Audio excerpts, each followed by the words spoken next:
या फिर आप इंग्लिश की बात करें तो इंग्लिश में हम इसे क्या कहेंगे, इरिगेशन कहते हैं। ठीक है, चलिए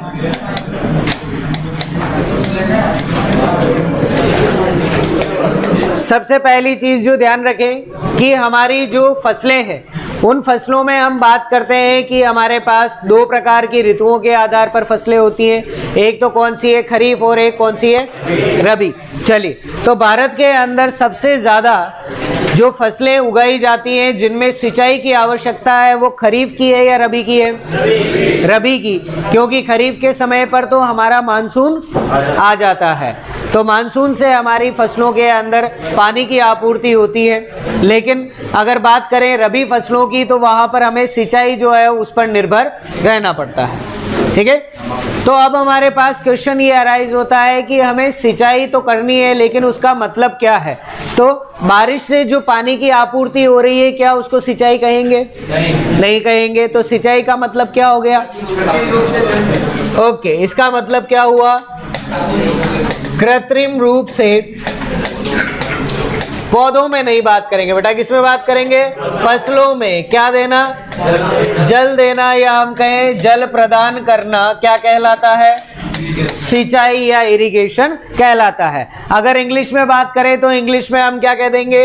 it is artificial application of water. क्या कहेंगे बेटा? आर्टिफिशियल एप्लीकेशन ऑफ वाटर किसके अंदर कर रहे हैं बेटा? इन क्रॉप्स। किसके अंदर कर रहे हैं? क्रॉप्स के अंदर। तो आपकी जो फसलें हैं उसके अंदर अगर आप बाहरी रूप से स्वयं क्या करते हैं, जल प्रदान करेंगे तो उसको क्या कहेंगे? इरिगेशन कहेंगे या सिंचाई कहेंगे। कोई डाउट इसके अंदर? सिंपल सी चीज है। अब बात आती है कि सिंचाई जो है या जल आप दे रहे हैं उस जल का क्या काम है। ओके, तो आपको सबसे पहले ध्यान होना चाहिए कि पानी या जो जल है उसका पौधों में क्या काम होता है। ठीक है, तो सबसे पहली चीज हमें क्या ध्यान रखनी है कि जल की जो हमारे लिए उपयोगिता है या हम इसको कहें उसकी इंपॉर्टेंस जो है वाटर की, वो हमें पता होनी चाहिए कि वाटर जो है वो हमारी क्रॉप्स के लिए ज़रूरी क्यों है। तो सबसे पहली चीज़ हमें ध्यान होनी चाहिए कि हमारी जो भी क्रॉप्स हैं या जो भी प्लांट्स हैं, ठीक है, उन सभी प्लांट्स के अंदर जो हमारा साइटोप्लाज्म है, क्या है बेटा? जिसको हम क्या कहते हैं? कोशिका द्रव्य। क्या कहते हैं? कोशिका द्रव्य।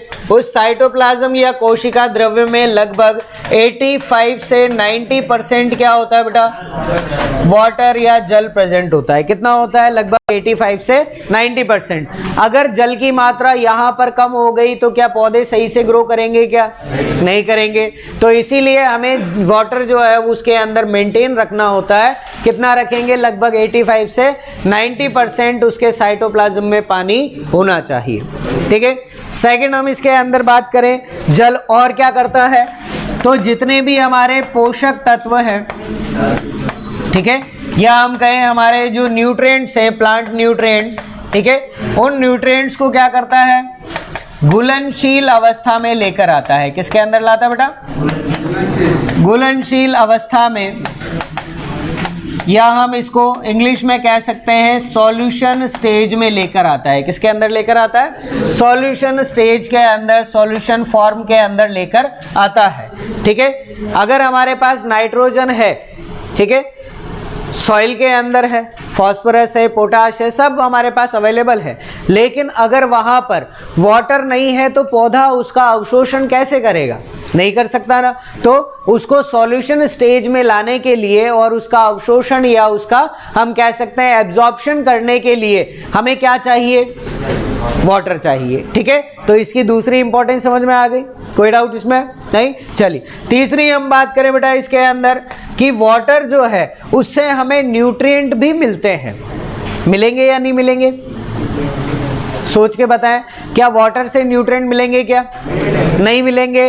तो एक बात करें, जब हम हमारे पौधों के संरचनात्मक पोषक तत्व की, किसकी?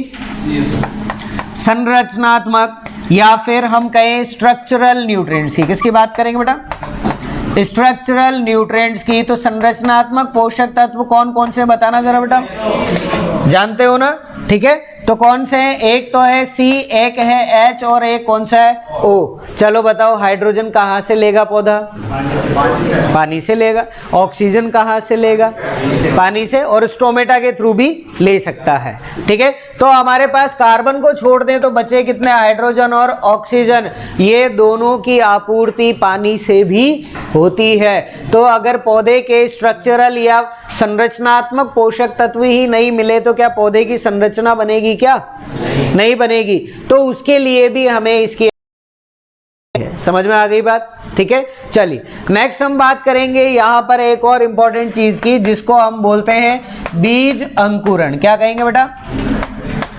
बीज अंकुरण, या फिर आप कहेंगे सीड जर्मिनेशन। ठीक है, चलिए सीड हमने पढ़ लिया क्या बेटा? ओके, सीड जर्मिनेशन का पहला स्टेप क्या होता है? सीड डोरमेंसी है। ठीक है, सीड अभी डोरमेंट है। क्यों है बेटा? हो सकता है उसके बाहर कठोर बीज परत हो। ठीक है, उस वजह से है। तो सबसे पहला काम जो बीज अंकुरण में किया जाता है उसको हम क्या बोलते हैं? इम्बाइबेशन कहते हैं। क्या बोलते हैं? जिसको हिंदी में अंतः चूषण कहा जाता है। मतलब हमारा बीज जो है वो क्या करता है? वाटर को एब्जॉर्ब करेगा, और एब्जॉर्ब करके उसका जो बाहर जो बीज चौल या सीड कोट है वो फिर सॉफ्ट होगा, और जब बीज जो हमारा कोट है वो सॉफ्ट होगा तभी तो पौधा बाहर निकलेगा ना। तो पहला काम क्या हुआ कि पौधा जो है वो सीड के थ्रू क्या करता है? पानी को अवशोषित करेगा, जिससे सीड कोट सॉफ्ट होगा। अगर हमने सारी बाकी चीजें अगर सीड को दे दी और अगर वाटर नहीं दिया तो क्या जर्मिनेट करेगा? क्या नहीं करेगा। इसलिए हमें ध्यान रखना है कि पानी जो है वो बीज अंकुरण में भी सहायता करता है। समझ में आ गई बात? कोई डाउट रहा इसके अंदर? नहीं। चलिए लास्ट हम बात करें इसके अंदर बेटा वाटर की एक और उपयोगिता जो है वो हम ध्यान रखें। फोटोसिंथेसिस तो पढ़ लिया होगा, पढ़ा हुआ है। प्रकाश संश्लेषण, चलिए प्रकाश संश्लेषण कितने स्टेप में कंप्लीट होता है? एक लाइट रिएक्शन और एक डार्क रिएक्शन, पता है ना? तो लाइट रिएक्शन के अंदर क्या होता है?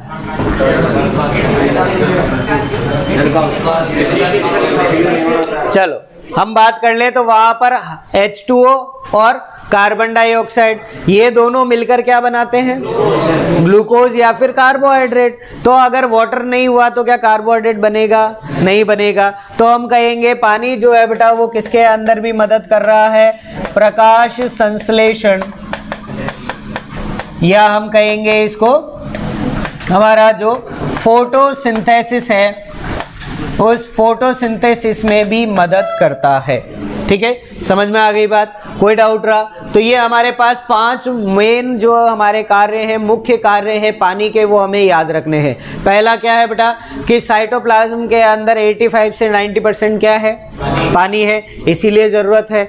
दूसरा हम बात करें पोषक तत्व है, वो जब तक पानी में नहीं घुलेंगे पौधा उसका अवशोषण नहीं कर सकता। तीसरा जो हमारे संरचनात्मक पोषक तत्व है हाइड्रोजन और ऑक्सीजन, इसकी सबसे ज्यादा मात्रा जो है वो पानी से पूरी की जाती है। ठीक है, कार्बन की नहीं करेगा, कार्बन नहीं है उसमें, हाइड्रोजन और ऑक्सीजन है। नेक्स्ट बात करें बीज अंकुरण में, तो सबसे पहला काम ही यही होता है कि बीज पानी का अवशोषण करता है, तो वहां पर बीज अंकुरण में सहायक है। और लास्ट बात करें प्रकाश संश्लेषण या फोटोसिंथेसिस में पानी की आवश्यकता होती है। इसीलिए फसलों में जब तक आप चाहे फर्टिलाइजर आप दे देंगे, चाहे उसके अंदर आपने निराई गुड़ाई कर दी, वीड हटा दिए, सारे काम करें, लेकिन अगर आपने इरिगेशन नहीं करा है टाइम पर तो उसकी वजह से हमारी फसलें जो है उनकी उपज हमें प्राप्त नहीं होती है। समझ में आ गई बात? सिंपल सा कॉन्सेप्ट है, कोई डाउट इसमें नहीं? एक बार लिख लीजिए इसको। लिख लिया? चलो ठीक है। नेक्स्ट बात करें बेटा इसके अंदर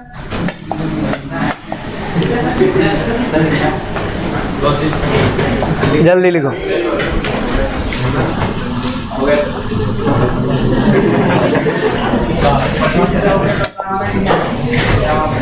चलो अगली बात करें बेटा कि फसलों के अंदर सिंचाई किस तरह से दी जाती है, फसलों में सिंचाई हमें किस तरह से करनी चाहिए। ठीक है, तो उसके लिए हमारे पास एक छोटा सा नाम है, कॉन्सेप्ट बहुत बड़ा है, नाम बहुत छोटा है। ठीक है, उसको हम क्या बोलते हैं? Irrigation scheduling. क्या बोलते हैं बेटा? इरिगेशन शेड्यूलिंग, या फिर इसको हम हिंदी में कहें तो हम इसे बोलते हैं सिंचाई का निर्धारण। क्या बोलते हैं बेटा? सिंचाई का निर्धारण कहा जाता है। मतलब हमें सिंचाई का क्या करना है? निर्धारण करना है कि सिंचाई जो है वो कैसे करनी है, कब करनी है, क्यों करनी है। ठीक है, तो अब सिंचाई का निर्धारण है तो इसके अंदर हमें ध्यान रखने होते हैं 3 पॉइंट। कितने पॉइंट? 3 पॉइंट। सबसे पहला पॉइंट क्या याद रखना है बेटा हमें? अमाउंट, या हम कहेंगे इसको सिंचाई जल की मात्रा, कि कितना सिंचाई जल जो है वो हमें देना होता है। अब बात करें चावल में तो आप जानते हैं पानी भर के रखना है। ठीक है, उसके अंदर हमें पानी चाहिए बहुत ज़्यादा। अगर आपने वहाँ गेहूँ लगाया तो क्या पानी भरने की ज़रूरत है? क्या नहीं है। तो क्रॉप्स की जो डिमांड है, उनकी जो मात्रा चाहिए सिंचाई की, वो अलग है या नहीं है ना? तो हर क्रॉप के हिसाब से हमें सिंचाई जल की मात्रा जो है वो अलग देनी पड़ती है। तो हमें सिंचाई के निर्धारण में निर्धारित करना पड़ेगा, हमें वहाँ पर ये चीज़ जो है वो डिसाइड करनी पड़ेगी कि कितनी मात्रा में हमें सिंचाई जल देना है। ठीक है, सेकंड हम बात करें, हमें किसके बारे में पता होना चाहिए? टाइम के बारे में। किसके बारे में? टाइम के बारे में, जिसको हम क्या कहेंगे? सिंचाई समय। और समय आप जानते हैं सबसे इंपॉर्टेंट चीज़ है। समय किसी के लिए नहीं रुकता। ठीक है, आपके लिए भी नहीं रुकेगा, मेरे लिए भी नहीं रुकेगा। ठीक है, तो समय के साथ चलना होता है या उसके पीछे पीछे, या उससे आगे चले? आगे तो तुम जा ही नहीं सकते, रहने दो, आज तक ही कोई नहीं गया उससे आगे। तो आपको समय के साथ चलना होता है। ठीक है, समय से आगे जाने वाला फिर सही में आगे चला जाता है, वो वापस नहीं आता। ठीक है, तो इसीलिए समय के साथ चलना है, उसके पीछे भी नहीं चलना है। ठीक है, चलिए, तो हमें सिंचाई का समय जो है वो वहाँ पर डिसाइड करना पड़ेगा। अगर बात करें गेहूं की तो आप सबको क्वेश्चन बहुत अच्छे से याद होगा कि गेहूं के अंदर हम पहली सिंचाई जो है वो कब करते हैं। ठीक है, अगर यही मैं बात करूं गन्ने की तो उसमें CRI स्टेज तो आती नहीं, वो समय अलग है उसका, है ना? तो सभी के अंदर समय जो है वो क्या है? अलग है। तो समय का निर्धारण करना है। तीसरा हमें यहाँ पर किसको डिसाइड करना पड़ता है बेटा? मेथड को, या फिर हम कहेंगे सिंचाई की विधि का निर्धारण करना पड़ता है। किसका करेंगे? सिंचाई की विधि का, कि सिंचाई की कौन सी विधि हम उपयोग करें। मान लो हमारे पास पानी 10 लीटर है और जो हमारी फसल है उसको 100 लीटर पानी चाहिए, तो क्या दे सकते हैं? नहीं। तो हमें कोई ऐसी विधि उपयोग करनी पड़ेगी जिससे हमारा जो वाटर हम दे रहे हैं वो बहुत अच्छे से उसके अंदर यूज हो जाए। ठीक है, मतलब उसकी बर्बादी नहीं हो। तो ये चीज़ जो है तीनों हमें ध्यान रखनी होती है सिंचाई के निर्धारण में। एक तो अमाउंट, टाइम और मेथड। इसको हम शॉर्ट फॉर्म में क्या कहते हैं बेटा? ATM कहते हैं। क्या कहते हैं? ATM। तो सिंचाई का निर्धारण कितने तरीकों से होता है? 3 तरीकों से। कौन कौन से? अमाउंट, टाइम और मेथड, मतलब ATM।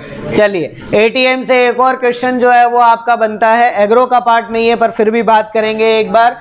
ऐसी कौन सी हमारी नस्ल नहीं कह सकते, ऐसा कौन सा हमारा जानवर है जिसको हम चलता फिरता ATM कहते हैं? बकरी को कहा जाता है। किसको कहा जाता है? बकरी को, क्योंकि वो हमारे लिए एक ऐसा जीव है जिससे जब हम चाहें तब उससे पैसे बना सकते हैं, इसीलिए हम उसको क्या कहते हैं? ATM कहते हैं। ठीक है, समझ में आ गए? तो चलता फिरता ATM कौन है? बकरी। और एक ATM जो है वो हमें सिंचाई में याद रखना है, अमाउंट, टाइम और मेथड। याद रहेगा बेटा? ठीक है, कोई डाउट इसके अंदर नहीं? चलिए, अब आगे बात कर लें। ATM लिख लिया क्या? जाते हो ATM? हाँ, जाना पड़ता है सर, नहीं तो जिएंगे कैसे, काम कैसे चलेगा, है ना? चलिए, इसके ऊपर एक बहुत ही शानदार जोक जो है वो एक आया था, बहुत अच्छा था, समझने वाले समझ जाते हैं वरना हंसते रहते हैं। कि एक आदमी ऐसा था, उसने बहुत तपस्या करी, बहुत भगवान से भीख मांगी कि मुझे एक ऐसी नौकरी दे दो जिसमें मेरे पास बहुत सारे पैसे हो, बहुत आराम हो और करना कुछ नहीं पड़े। तो उसकी नौकरी जो है ATM गार्ड के रूप में लगा दी। अब उसके पास ATM में बहुत सारे पैसे, अंदर चलता है AC, आराम की नौकरी है, चेयर पे बैठना और कुछ नहीं करना। हो गया ना? तो इसीलिए जब भी भगवान से मांगो तब चीजें मांगनी चाहिए, ठीक है, ऐसी ऊटपटांग चीजें नहीं मांगनी चाहिए, ठीक है। चलिए नेक्स्ट बात करें बेटा, पहला हम यहाँ पर जो बात करेंगे वो किसके बारे में बात करेंगे, मेथड्स ऑफ इरिगेशन। किसके बारे में, मेथड्स ऑफ इरिगेशन के बारे में सबसे पहले हम बात करेंगे, जिसको हम क्या कहेंगे, सिंचाई की विधियां। क्या कहेंगे, सिंचाई की विधियां। ओके, सबसे पहले इसी को समझ लें। अब यहाँ पर जितनी भी विधियां आती है वो वैसे तो आपको याद होगी कई बच्चों को, लेकिन इसके अंदर जो समझने वाली चीज़ है वो हमारे पास कुछ स्पेशल पॉइंट्स जो है वो हर विधि से आते हैं, ठीक है। तो पहले एक बार इसको हम क्लासिफाई करके तो देख लें किस तरह से है। तो सबसे पहले हमारे पास जो मेथड है बेटा उसको हम क्या बोलते हैं, सरफेस मेथड। क्या बोलते हैं, सरफेस मेथड, या फिर अगर आप हिंदी में कहना चाहें तो क्या कहेंगे, सतही विधि। क्या कहेंगे, सतही विधियां, ठीक है। दूसरी हमारे पास जो इसके अंदर टाइप आता है बेटा उसको हम क्या कहते हैं, सब सरफेस मेथड। क्या कहेंगे, सब सरफेस मेथड, या हम उसको कहेंगे अधोसतही विधियां। क्या कहेंगे,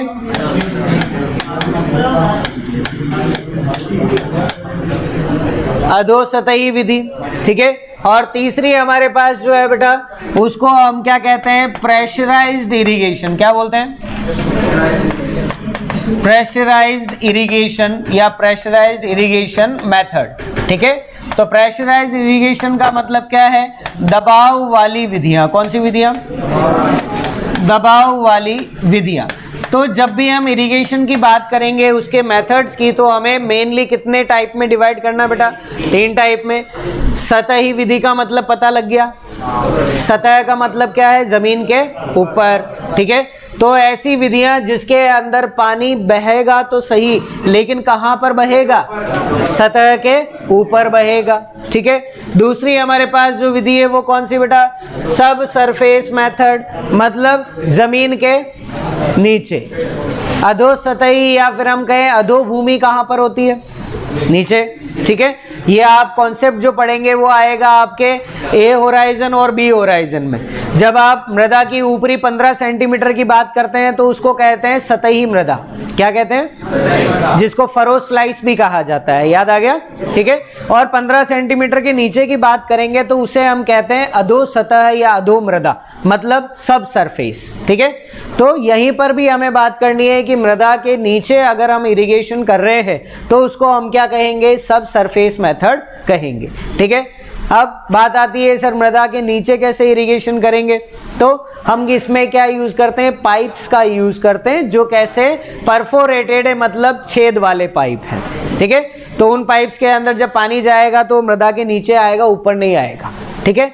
तीसरी हम बात करें प्रेशराइज्ड इरिगेशन की या दबाव वाली विधियों की, जिसके अंदर हमें क्या उपयोग करना पड़ेगा, पाइप का उपयोग भी होगा और उसके साथ वहां पर पंप का उपयोग भी होगा, ठीक है। जो हमारी सतही विधियां हैं इसके अंदर भी पंप उपयोग होता है, कुएं पर पंप लगाएंगे तभी तो पानी आएगा, ठीक है। लेकिन उस पानी को हम खुले में छोड़ते हैं हमारे सतह पर, यहां पर हम सतह पर उसको खुला नहीं छोड़ेंगे, ठीक है। वो कहां पर रहेगा, हमेशा पाइप के अंदर ही रहेगा। उसको हम क्या कहेंगे, प्रेशराइज्ड इरिगेशन या दबाव वाली विधि कहेंगे। क्लियर है, ठीक है। चलिए अब नेक्स्ट बात करें इसके अंदर सबसे पहली हमारी सरफेस मेथड या सतही विधियों के बारे में, कि कौन कौन सी विधियां इसके अंदर आती हैं। तो पहले एक बार उनके नाम सुन लो, फिर उसके बाद उससे रिलेटेड बात करेंगे, ठीक है। पहली हमारी जो विधि है बेटा उसको हम क्या कहते हैं, प्रवाह विधि। क्या कहते हैं, प्रवाह विधि, या फिर इंग्लिश में हम कहें तो इसे कहा जाता है फ्लड इरिगेशन। क्या कहते हैं बेटा हम इसको, फ्लड इरिगेशन मेथड कहते हैं, ठीक है। फ्लड का मतलब तो पता है, बाढ़, ठीक है। तो पानी इस तरह से देना है जैसे बाढ़ आ गई हो, ठीक है। जब बाढ़ आती है तो क्या वो किसी घर, गाड़ी या फिर किसी इंसान, जानवर को देखती है क्या, नहीं। तो हमें भी खेत में किसी पौधे, किसी खरपतवार को नहीं देखना, ठीक है। हमें क्या करना है, पूरे खेत के अंदर पानी एक साथ जो है वो छोड़ना है, उसको हम क्या कहेंगे, प्रवाह विधि। इसको समझने की कोई जरूरत भी नहीं है, कहीं क्वेश्चन नहीं आता, बस क्रॉप से रिलेटेड आएगा कि कौन सी क्रॉप में इसका यूज करते हैं। ठीक है, गेहूं में करते हैं, है ना। किस में करते हैं? धान में करेंगे, गेहूं में नहीं करेंगे। ठीक है, चलिए ये हमारी पहली है प्रवाह विधि। सेकंड हम बात करें बेटा, दूसरी हम जो यूज करते हैं उसको हम क्या कहते हैं? हमारी बेसिन मेथड, या हम इसको कह सकते हैं हमारी चेक बेसिन भी कहा जा सकता है, या फिर हिंदी में आप कहें तो इसको आप कहेंगे क्यारी विधि। कौन सी विधि? प्यारी विधि नहीं है, क्यारी विधि है। कौन सी विधि? क्यारी विधि है, प्यारी विधि नहीं है। प्यारी विधियां तो सारी है, ठीक है, लेकिन ये कौन सी है? क्यारी विधि है। तीसरी हम बात करें बेटा, तीसरी हमें जो याद रखनी है उसको हम बोलते हैं बॉर्डर पट्टी विधि। क्या बोलते हैं? बॉर्डर पट्टी विधि, या फिर आप इंग्लिश में कहें तो आप कहेंगे बॉर्डर स्ट्रिप मेथड। क्या कहेंगे? बॉर्डर स्ट्रिप मेथड कहेंगे। ठीक है, नेक्स्ट जो हमें याद रखनी है उसे हम कहते हैं बेटा कुंड विधि। क्या कहते हैं? कुंड विधि, या फिर हम इसे इंग्लिश में कहेंगे फरो इरिगेशन। क्या कहेंगे बेटा? फरो इरिगेशन कहेंगे। ठीक है, फिर इसके बाद नेक्स्ट जो हमें बात करनी है, पांचवी हमारी जो विधि है उसे हम क्या बोलते हैं? थाला विधि। क्या कहेंगे? थाला विधि, या फिर इसको हम क्या कहेंगे? रिंग बेसिन नहीं बेटा, इसको सिंपल हम क्या कहेंगे? बेसिन मेथड कहेंगे। क्या कहेंगे? बेसिन मेथड कहेंगे। क्या चीज होती है उसको अभी समझेंगे। और लास्ट हम बात करें बेटा, सिक्स्थ हमारी जो इसके अंदर विधि है उसको हम क्या बोलते हैं? वलय विधि। क्या बोलते हैं? वलय विधि, या फिर इसी को कहा जाता है अंगूठी विधि। क्या कहा जाता है? अंगूठी विधि, या फिर आप इसको कहेंगे रिंग बेसिन मेथड। कौन सा मेथड बता? रिंग बेसिन मेथड कहेंगे। तो आपके पास टोटल जो हमारी विधियां हैं, कौन सी? सतही विधियां, वो कौन सी है बेटा? कितने प्रकार की आ गई हमारे पास? टोटल 6 प्रकार की विधियां हमारे पास जो है वो हमें मेन याद रखनी है। ठीक है, पहली है हमारे पास कौन सी? प्रवाह विधि या फ्लडिंग मेथड। ठीक है, दूसरी है बेसिन मेथड, या फिर इसको चेक बेसिन कहें तो ज्यादा बेटर है बेटा। बेसिन मेथड में आप कंफ्यूज होंगे, इसको रहने दें। तो हमने इसको क्या कहा? Check basin method. तीसरी जो हमारी विधि है वो कौन सी है? बॉर्डर पट्टी विधि। ठीक है, फोर्थ हम बात करें तो कुंड विधि। फिफ्थ कौन सी है? थाला विधि। और सिक्स जो है वो कौन सी है? वलय विधि है। ठीक है, 6 विधियों के नाम जो है हमें पता होने चाहिए। अब इसके अंदर जो हमें मेन याद रखना है बेटा कि ये ऊपर की जो 4 विधियां हैं, ठीक है, जो हमने शुरुआत में लिखी है, ये जो 4 विधियां हम उपयोग करेंगे ये किसके लिए है? फसलों के लिए। किसके लिए? फसलों के लिए उपयोगी है। फसलों का मतलब एग्रोनॉमी की जो आपकी फसलें हैं, ठीक है, चाहे वो आपकी अनाज वाली फसलें हो, चाहे दलहनी फसलें हो, चाहे तिलहनी फसलें, या आपके जो स्पाइस क्रॉप्स जो है या मसाले वाली फसलें, उसके अंदर यूज होगा। ठीक है, लेकिन जो लास्ट बची हुई हमारी दोनों विधियां हैं, थाला विधि और वलय विधि, इसका उपयोग कहां पर किया जाता है बेटा? फल वृक्षों के अंदर इसका उपयोग किया जाता है। ठीक है, फल वृक्षों में कभी भी इन चारों विधियों का उपयोग नहीं करेंगे। तो हमारा पहला क्वेश्चन यहीं से अराइज होता है कि फल वृक्षों में उपयोगी विधि है। आपको 4 ऑप्शन दे दिए जाए, एक तो प्रवाह विधि, एक दे दी उन्होंने क्यारी विधि, एक दे दिया उन्होंने कुंड विधि, एक दे दिया थाला विधि, तो क्या करेंगे? थाला विधि करेंगे। समझ में आ गई बात? सबसे सिंपल क्वेश्चन आपका यही बनता है। अब इससे थोड़े से डिफिकल्ट क्वेश्चन की बात करें तो हमें इसके अंदर समझना होगा कि किस तरह से हम इनका उपयोग जो है वो कर रहे हैं। ठीक है, तो सबसे पहले हम इनके एक बार सिंपल से डायग्राम्स जो है वो बनाकर देख लें किस तरह से इसका उपयोग होता है। तो जो हमारी प्रवाह विधि या फ्लड इरिगेशन है, इसके अंदर कुछ नहीं करना, पूरे खेत में एक तरफ से क्या करना है? पानी को छोड़ना है, और वो पानी पूरे खेत के अंदर इस तरह से भर जाना चाहिए। उसे हम क्या कहेंगे? प्रवाह विधि कहेंगे। ठीक है, क्या कोई मेहनत लगी? क्या कोई खर्चा हुआ? क्यों, पानी का नहीं होगा, मोटर नहीं चलेगी, होगा ना, ठीक है। तो खर्चा तो होगा लेकिन कम होगा। क्या कोई लेबर लगी क्या? नहीं लगानी पड़ी, कुछ ही नहीं करना, बस पानी तो इसके अंदर छोड़ना है, ठीक है। तो इसके लिए हमें कुछ चीजें याद रखनी है। पहली चीज क्या याद रखनी है बेटा, ये क्या है, कम खर्चीली विधि है। कैसी विधि है? कम खर्चीली विधि है, क्योंकि इसके अंदर लेबर कम लगेगी। हमें वहाँ पर ना तो कहीं डोलियाँ बनाने की ज़रूरत है, ना कहीं पे मेड़ बनाने की ज़रूरत है। पूरे खेत में एक साथ पानी जो है वो हमें देना है, ठीक है।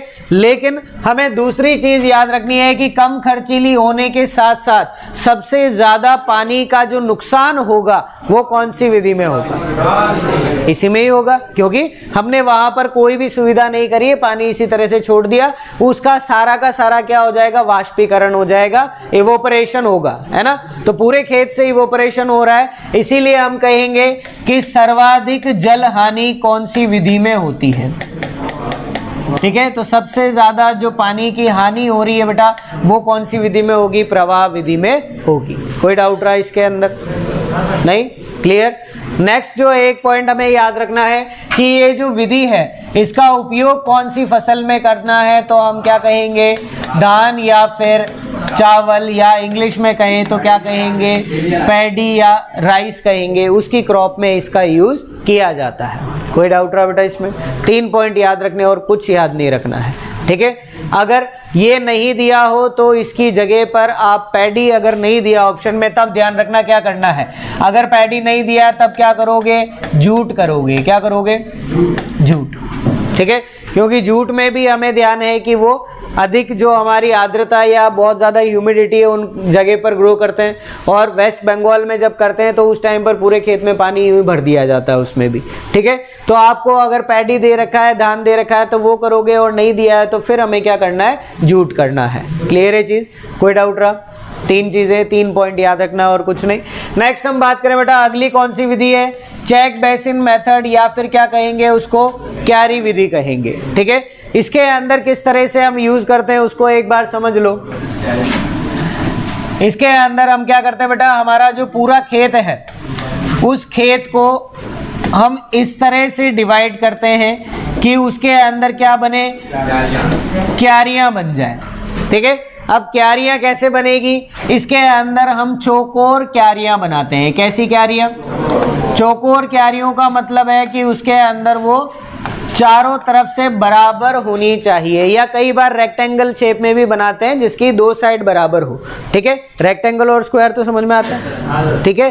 तो या तो स्क्वायर शेप में बनाएंगे या रेक्टेंगल शेप में बनाएंगे, और बीच में हमें क्या बनाने होते हैं? चैनल बनाने होते हैं। क्या बनाने होंगे?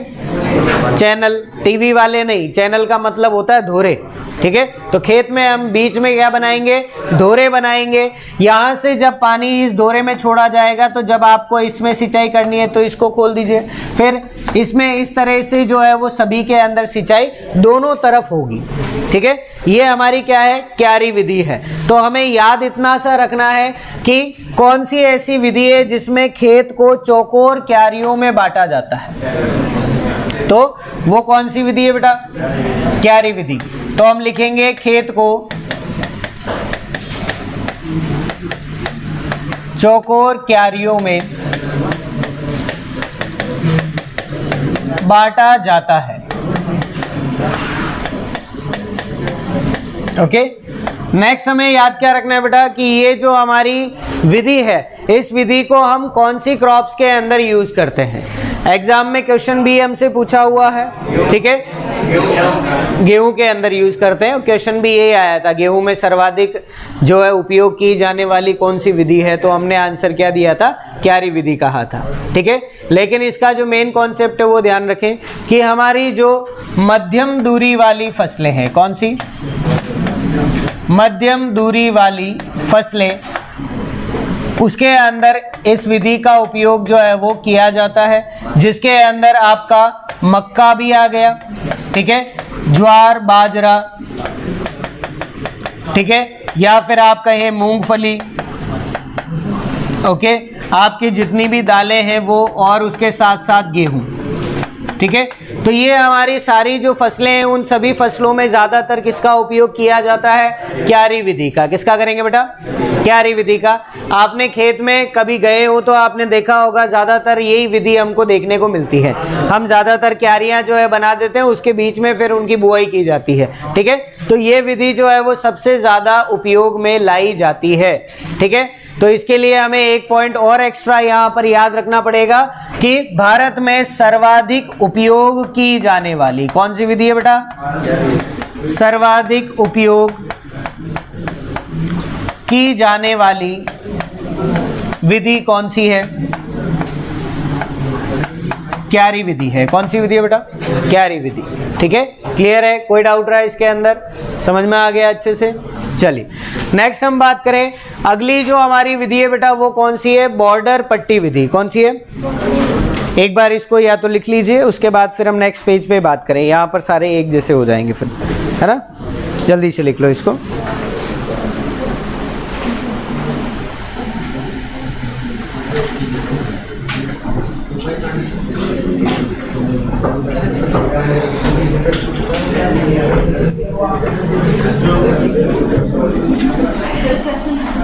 हाँ बेटा, इसको कैसे लिखना है? इसी तरह से लिख लो या अलग अलग आप हेडिंग डालकर लिखना चाहो वैसे लिख लो, वो ज़्यादा बेटर है। ठीक है, सिर्फ नाम ही तो लिखना है, नाम लिख के उसके रिलेटेड 2 पॉइंट्स 3 पॉइंट्स से वो लिख लीजिए बस, है ना? इस तरह से कर लें।